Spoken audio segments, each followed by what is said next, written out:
So if you enjoy Tony Robbins, then that definitely means you enjoyed tonight's episode of Workaholics. Stay tuned. You're tuning into the destination for TV superfan discussion, AFTERBUZZ TV. And now, let the buzz begin. Every time. Actually, no, when Adam closed his show, I remember on his Instagram story, he had this playing in the back with Adam, Ray, and everyone. They did, yeah. Kept it OG. Kept it OG. What's up, everyone? I'm Nick Mardi, and this is a Workaholics after show on AFTERBUZZ TV. You can find me everywhere at Nick Mardi 13 and the latest late show on YouTube, and I'm always joined by my beautiful co-host. She's stunning, Miss Madison. You're too kind. Hey, you guys, I'm Madison Conklin. You can find me on Twitter and Instagram at Maddie Says This. And we have a very special guest today. He's the writer of tonight's episode, Bianca Toro, Mr. Scotty Landes. Hey guys, thanks for having me on the show. All around. Thank you so much. Thanks for coming in, man. We Yeah. really Yeah, appreciate seriously. it. Pleasure to be here. So cool, so cool. So We had a lot of laughs during this episode. we and it was did, different. and a lot of what the moments. Yes. But it's that's what Workaholics is. It just makes you say, what the I like F? having you always with me because you're the one who throws out the word. So whenever you want to throw out the words, Fuck. you cover for me. What the? No, I'm kidding. You always cover for me. I know. And so if you caught tonight's episode, it was funny and it really related to me straight up to The Office Sure. because I related the whoopsies to the Dundies. Yes. Okay, that's what I was thinking too. Not familiar. What's the Dundies? The Dundies were Michael Scott would put on this huge like Oscar-worthy event and everyone gets an award, but it's like cutest redhead in the office. And so a Dundee, the company name is Dunder Mifflin. Sure. So it's a Dundee. And yeah, the biggest office slob or most uptight in the office. Yeah. They were like really degrading awards, Got but it. it was still an award show. So it's So it's kinda funny to reminded me see of that. something similar, like in just another, I guess, office setting. Yeah. Especially like in an office like this, but it's Right. like failed moments completely. Yeah. So Yeah. So Nick, you want to recap real quick so everyone kind of knows what we're talking about, and then we can totally ask Yeah. them all questions of your inspiration. So Alice brings in a motivational speaker, much like Tony Robbins, except not, because Yeah. she says the F word a lot. She Well, like so does Tony Oh, Robbins. yeah, he Yeah. does. Because I was going to talk about I'm not your guru. you and can get to real by cussing in front of people. That's why I cuss. I want everyone to relate to me because we're not all prim and proper here. Okay. No, not at all. True. I have a sailor mouth. What's And even up? I remember when I saw I'm not your guru, I was like, yo, this guy swears a lot. And not well. He's bad at cussing. So we all kind of like, he'll like- just throw it in really late. He'll be like, give me the fucking microphone. And you're like, what? Just say it normal. He but does. he can't. Stand the fuck up. Stand up. Yeah, he's bad Stand at up. cussing. Yeah, stand the fuck up. And you're like, he doesn't want to be saying it. Yeah, he No. doesn't. He's But a he's good like, boy. this'll get people really It riled hits, up. it hits a lot harder. And then so Alice brings in a motivational speaker, Bianca Toro, Bianca. and puts on this whole awesome entrance, and then Charade, she's her own hype man. She's like, what the fuck's up? Everyone get off your feet. Let's talk about motivation. and then, she hits everyone. She gets Ex- in everyone's minds, except for Durs. except for Durs and Blake. But, But I loved everyone. Adam because even I'm not saying like everything was directly like related, but it was like co-motivational speaker. Yeah. Was like co-manager. Yeah. Dwight from The Office. So it's Yeah. just so funny. Like There are a lot of parallels. yeah, for a lot sure. it was funny moments because it's like co-motivational speaker, and Adam was all about that life, and you're like, It's fuck. like he saw Jesus. He had his come to Jesus. He's always in moment it with to win it Bianca with whatever Toro. they're doing. Whatever Yeah. adventure they're going into, he goes 150,000% Yeah. into it. Yeah. And then, Durs is maybe the more conservative always with it. Yeah. And then And he's- Blake is just. I he's don't even riding know what for- Blake. he's there for just the ride. Yeah. But then basically, Durs and Blake try to cut everyone from this whole system that she's rigging them in, and they know it's kind of a scam. But the most important thing you're missing here is that Alice was like totally entranced with this Bianca Toro person, was like a completely new, changed, I'm not angry anymore. And Durs and Blake try to pull her out of the trance by like destroying her office, and she goes AWOL in her own office. She's like, you guys, thank you so much. But then the straw that broke the camel's back was Bianca Toro being like, this is all fake. Yep. You kidding me? I just lied to you to make you feel better. And then she's like, what the? And that's when she breaks, and that's when we get to the whoopsies. Which was really funny in the end because the music, Yes. the envelope, everything was on point with Oscars, especially course. happening it recently. Yes. And that's, perfect timing for that. Did you guys I plan know. that out? We did. Okay. And yes, International Women's Day is today, so we wanted an Alice heavy episode. We planned that out 6 or 7 months in advance.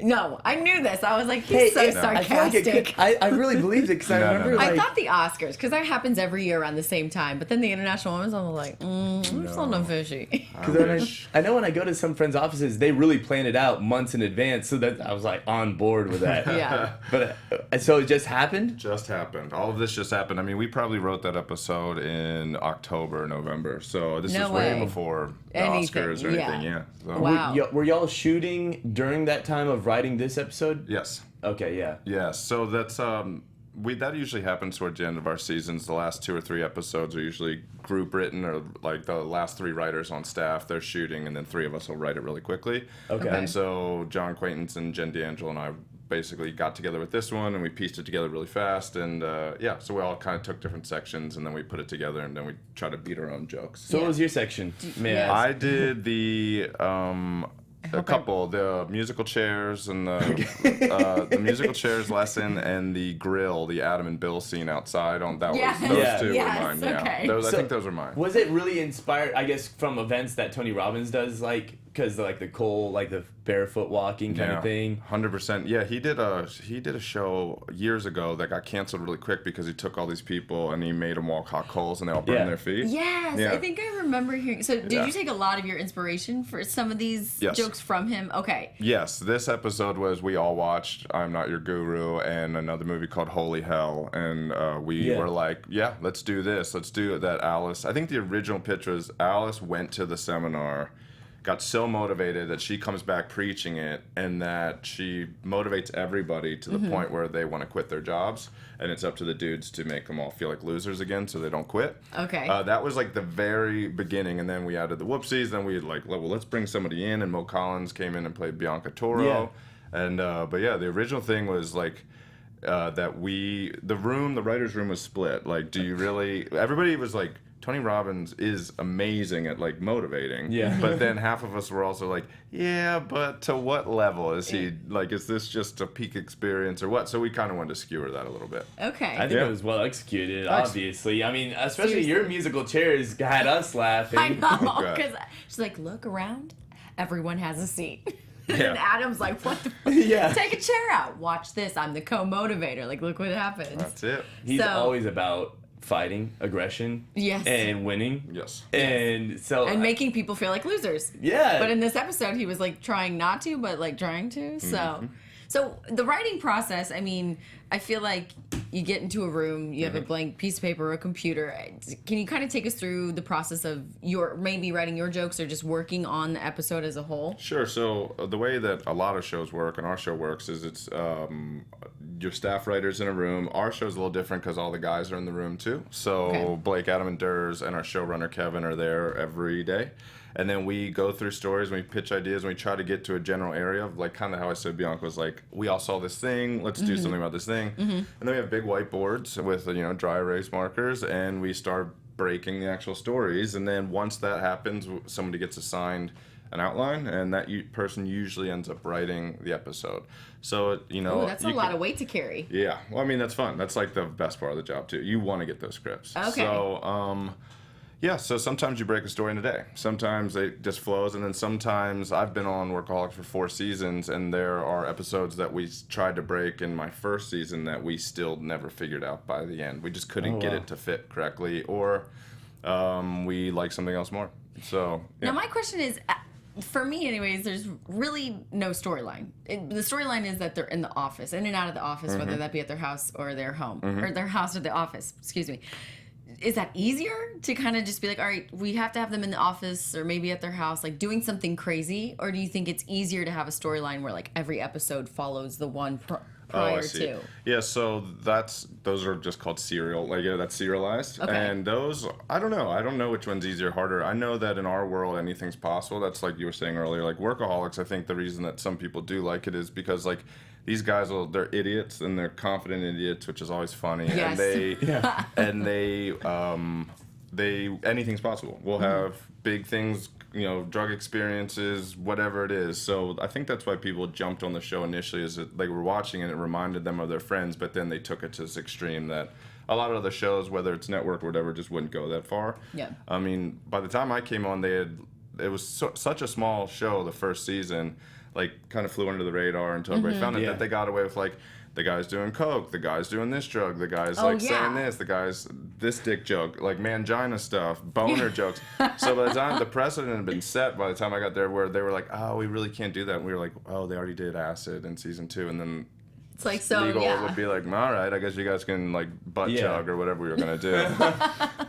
So anything's possible, and I think it's more enjoyable for me just to get a basic idea and write a standalone episode. And then a lot of shows, like I think you mentioned earlier, like The Office they would learn, like if they learned a lesson, the characters would learn. Our guys are so stupid, like they'll keep making the same mistakes all the time. So it's more like Three Stooges or something. Yeah, confidence Three Stooges, like you were saying. I agree. It's a modern day Three Stooges. Yeah, I think so. Oh, that's awesome. I didn't even think about that. Yeah, Larry and Blake have the same hair and everything. They do. True. Yeah. I always get Curly and Larry mixed up because it doesn't make sense. Curly's Adam and Mo is Durs, you know? And I know this, like, season, there's been a lot of cool guests. Yeah. The whole season, every single episode. Really good, yeah. So when you're writing it out, do you have a guest in mind, or maybe their manager reached out and said, hey, we would like to get them on the show at some point, and you're like, we can use this person for this episode? Yeah, both are true, and it depends. So sometimes that backfires. Like I wrote an episode a few years ago with one actor in mind who was like, I want to do the show. And so we were like, yes, we'll get this guy on.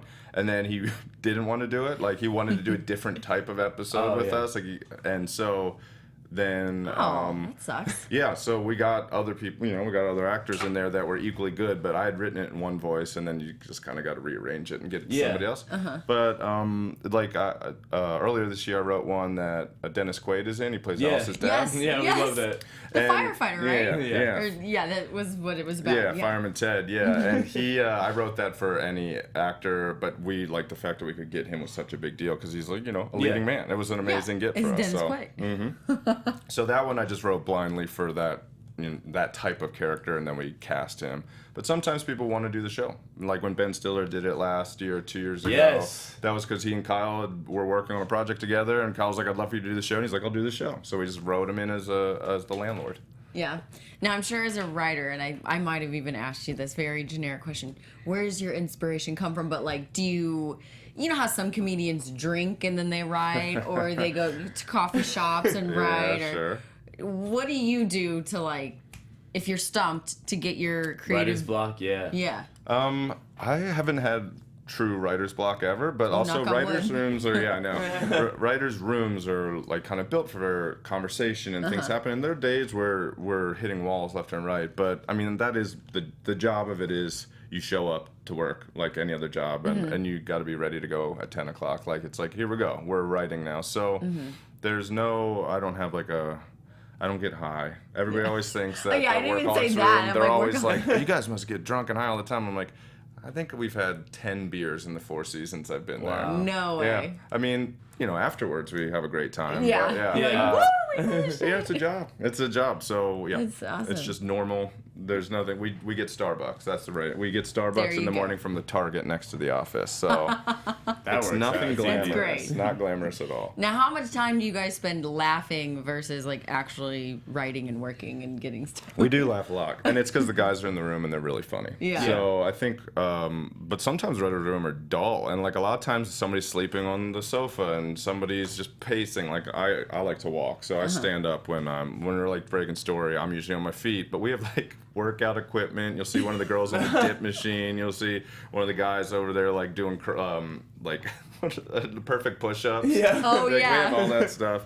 And so basically you sit around and you drink a ton of beverages all day long, and you talk about lunch for a long time and everything that you've seen, like movies and TV, and then you just bang it out when you have to. Like, I guess this episode, when you're like, I'm Not Your Guru, comes out. I saw it first, and so I came in and was like, has anybody seen this? And then there was a break in the day where they must have been casting or something, so some of the other writers hopped on their computers and were watching on Netflix, and within like 3 days, everybody had seen it, and we were all talking about it the entire time.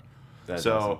We knew that was pretty rich territory for, and like the room was split. Like a couple of the people were like, I would go to that 100%. Like I would go to Orlando or wherever it was, and I would take that, and it would like change me. And the rest, like there were like 3 of us that were like, there's no fucking way. And then there's like 5 that are like, honestly, if it makes people happy. So, So I'm glad I got to be one of the writers because the episode's not like mean either. Like you guys just watched. No, it. yeah, it wasn't. We're mean. not like shitting on it like crazy. It's just sort of silly in its own way. Yeah, it's anything like a can be a satirical- lesson. It is silly. It is silly. I mean, when you really just watch it, even, you know, like we were saying, when Tony Robbins just screaming at you to get up on It's your... hilarious. Yeah, so it's like, there's no mean way of putting it. It's just like a different take. It's like... Yeah. Yes. For sure. For sure. Yeah.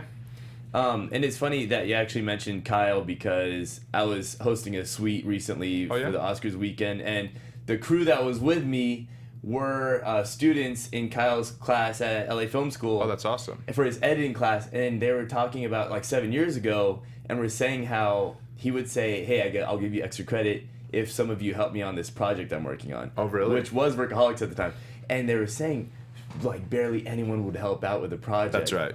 That's everything in Hollywood, though. That makes sense. Which, yeah, and I was like... Well, we were just talking about working for free before you got here, and how we're like, it sucks, but you know, someone's got to do it, and you never know who you're gonna meet. Like this play, doors. like I was talking, you know, I'm just popped in. I'm a shadow. I'm a shadow tomorrow. I'm a shadow to bullets. I carry bullets across. So it's like that's what really amazed me. Nick Mardi tomorrow. Yeah, you never even told me where it was. Comedy Central stage. Speaking of Workaholics, look at down this. on All Melrose. goes. Okay, on Melrose. I'll write that I'll down. send you later. Yeah, but so that was just funny to me that you mentioned Kyle. And I'm like, so, and at this point, you know, you It's on joined. Santa Monica. Sorry. Oh, Santa Monica. I need to look up the address So too. sorry. But so you joined season 4. Yes. So you weren't. I mean, you were there pretty much. That is kind of the beginning, middle, and Yeah, I would say season 4 is the worst season. okay. But just because the guys had come off season 3, which was 20 episode season, which was the longest one, and I think they were just spent, and then we all got back in there, and it was like having to remotivate everybody and like get back into it. Speaking of motivation, Bianca Well Toro, done. But then I felt like we got our group back completely on 5. So I was there for 46 of the 86 episodes. that's a lot still. Yeah. It's great. Yeah. So where have you seen it? I guess develop. So I guess you're saying that season 4 was the worst in your opinion. So it's kind totally of like my opinion, yeah. coming up from there. So you're saying you just got a ton better because I think this season is great. I think 5, 6, 7 are good. Yeah, I think 5 had some really special episodes, and I enjoyed being a writer on 6 and 7 as much as any of them because I just felt like everything got looser. We really knew the characters, and then it was just like, what do we really want to do with these guys? Because they picked up the last 2 seasons at the same time, so that's great. we didn't have that weird fear of like, are we going to get canceled? So we were like, let's let That's it a fly a celebration. little bit. even Yeah. after like 3 seasons, you joined 4, so let's just say 4. There was still that kind of Sure. like nervousness and uncertainty. Yeah, I think it never goes Really? away. Yeah, I think you could. I think Wow. except for like the Big Bang Theory cast, like unless you're making huge money, then like I think every working actor, director, everybody, you just are always a little concerned. I think every writer's kind of like, because I've been on shows that they were like, this is definitely going, like it's a great staff, and we gotten canceled 2 or 3 episodes early, and then you're like, oh shit, man. now I need a job. Yeah. Yeah. Oh, so God. it happens all the time. I applaud you. That's I don't true. know if I could. It do does. My No. parents would be like, "What are you doing with your life? Why don't you have a full-time job with benefits?" you I have- don't right now, so hang they're up the asking me that. phone. Yeah, Yeah, just hang I'm gonna up. go do my job. Yeah. Sorry. Yeah, I'm Iranian, so we're expected to be like doctor, lawyer, engineer. Sure. I'm like not in that zone. Yeah, goodbye. Not at all. Not at all. I'm just Do whatever you completely want. left field. Yeah, do whatever that you want. This is fun. Appreciate. Yeah, I enjoy doing this, especially having a guest like you It's on. fun, Yeah. man. Is it bittersweet? It's the last season. A little bit, but everybody's busy. So the guys all are stepping out and doing I movies. say Adam and, is in like everything yeah, now. he's killing it. And they all are actually. And I think that because we knew it was going to be the last season for a couple years or like a year and a half, I think there wasn't a lot of nostalgia on the show. Like, it wasn't until the last scene of the last shot, which is next week's, the series finale. The last shot is, the last shot we actually filmed was them on the roof, which is, iconic for the show. Iconic, yeah. And it wasn't until the very end, like nobody was hugging, it was really weird, but we were all in the front yard.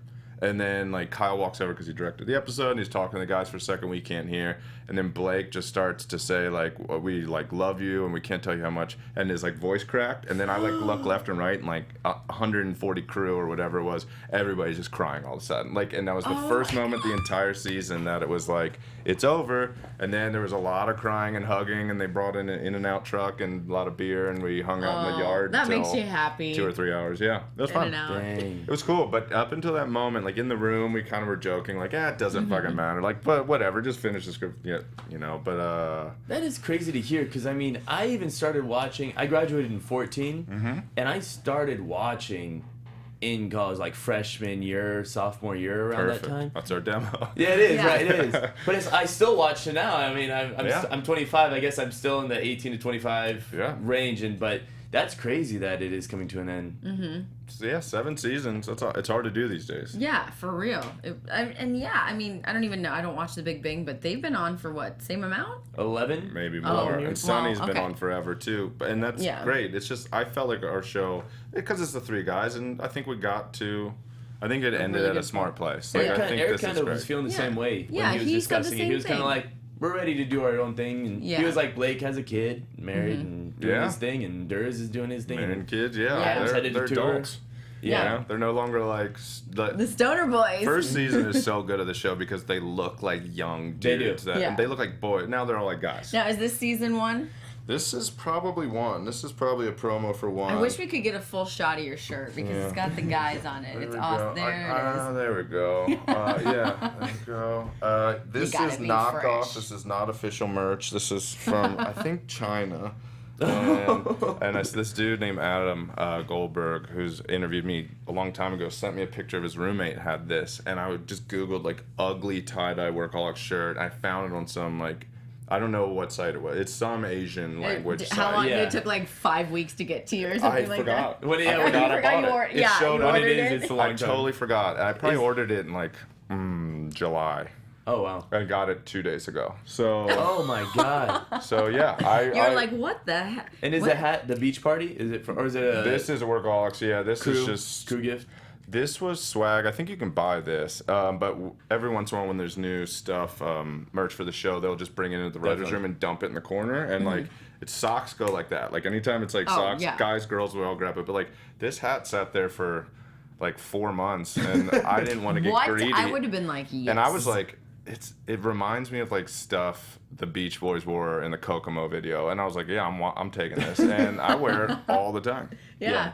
Well, you look good, Nick. Thank you. Thank you so much for coming on. My real pleasure. We really appreciate it. Sure thing. Sad to hear that it is the final season. Yep. And hey, there's so much more to come. I mean, I'm sure they're all going to be in a movie together or something crazy fun where it's not Workaholics. Can we expect anything from you? Any projects coming up? I'm writing the MTV Movie Awards for Adam, who's hosting. So Adam would be hosting that on, I think it's May 7th, and we started a couple days ago. So. And you said something interesting. This is the first year they're doing movies and TV shows. Correct. So a lot more writing material for this guy right here. So everyone, send him your well wishes. Thank you. Yes. And at least you're going to the next thing, MTV Movie Awards. Yeah, so right? fun. You already had a job. No break. Yeah. No sleep. No break. No rest for the weary. But thank you so much, guys. I'm Nick Mardi, and this is the Workaholics After Show on AfterBuzz TV. Always joined by the beautiful Miss Madison. Where can we find you at? Twitter and Instagram at Maddie Says This. Give me a follow, comment. I'll comment back. I love you all. Thank you. And can we find you anywhere, social media or anything? Sure. Mudflap Scotty. Mudflap Scotty on Instagram would be great. That's awesome. And you can find me at NickMarty13 and the latest late show on YouTube. Thank you guys so much, and tune into the next week's episode. It's the last one. Catch y'all there. Bye. From executive producers Maria Menounos, Kevin Undergaro, Phil Svitek, and the entire AfterBuzz TV staff, we would like to thank you for listening to the AfterBuzz TV network. To watch or listen to other after shows and post comments or questions, be sure to visit AfterBuzzTV.com. I'm Sir Richard Wentworth, and this has been a presentation of AfterBuzz TV. Buzz you later. The views expressed herein are those of the host only and do not necessarily reflect the views of AfterBuzz TV or its owners or principals.